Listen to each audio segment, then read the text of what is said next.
ஆண்டவர் இயேசுவின் நாமத்தில் உங்களை வாழ்த்துகிறேன். எரேமியா 20 அதிகாரம் 13 கர்த்தரை பாடுங்கள், கர்த்தரை துதியுங்கள்.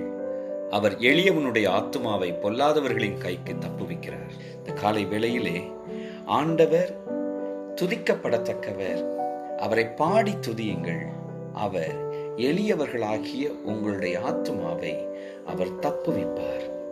நீங்கள் பயப்படுகிற எந்த காரியத்திற்கும் அவர் உங்களை விலக்கி காத்து தப்புவிப்பார். பயங்கர பராக்கிரமசாலியா இருக்கிற கர்த்தர் உடன் இருக்கிறார் என்பதை எப்பொழுதும் உணர்ந்து கொள்வோம். அவர் நம்மை தாங்குகிற தேவனாய், தப்புவிக்கிற தேவனாய், உடனிருந்து காக்கிற தேவனாய், சூழ்ந்து காத்து நடத்துகிறவராய் கூட இருப்பார். தீய மனிதர்களை குறித்து கலங்கிட தேவையில்லை.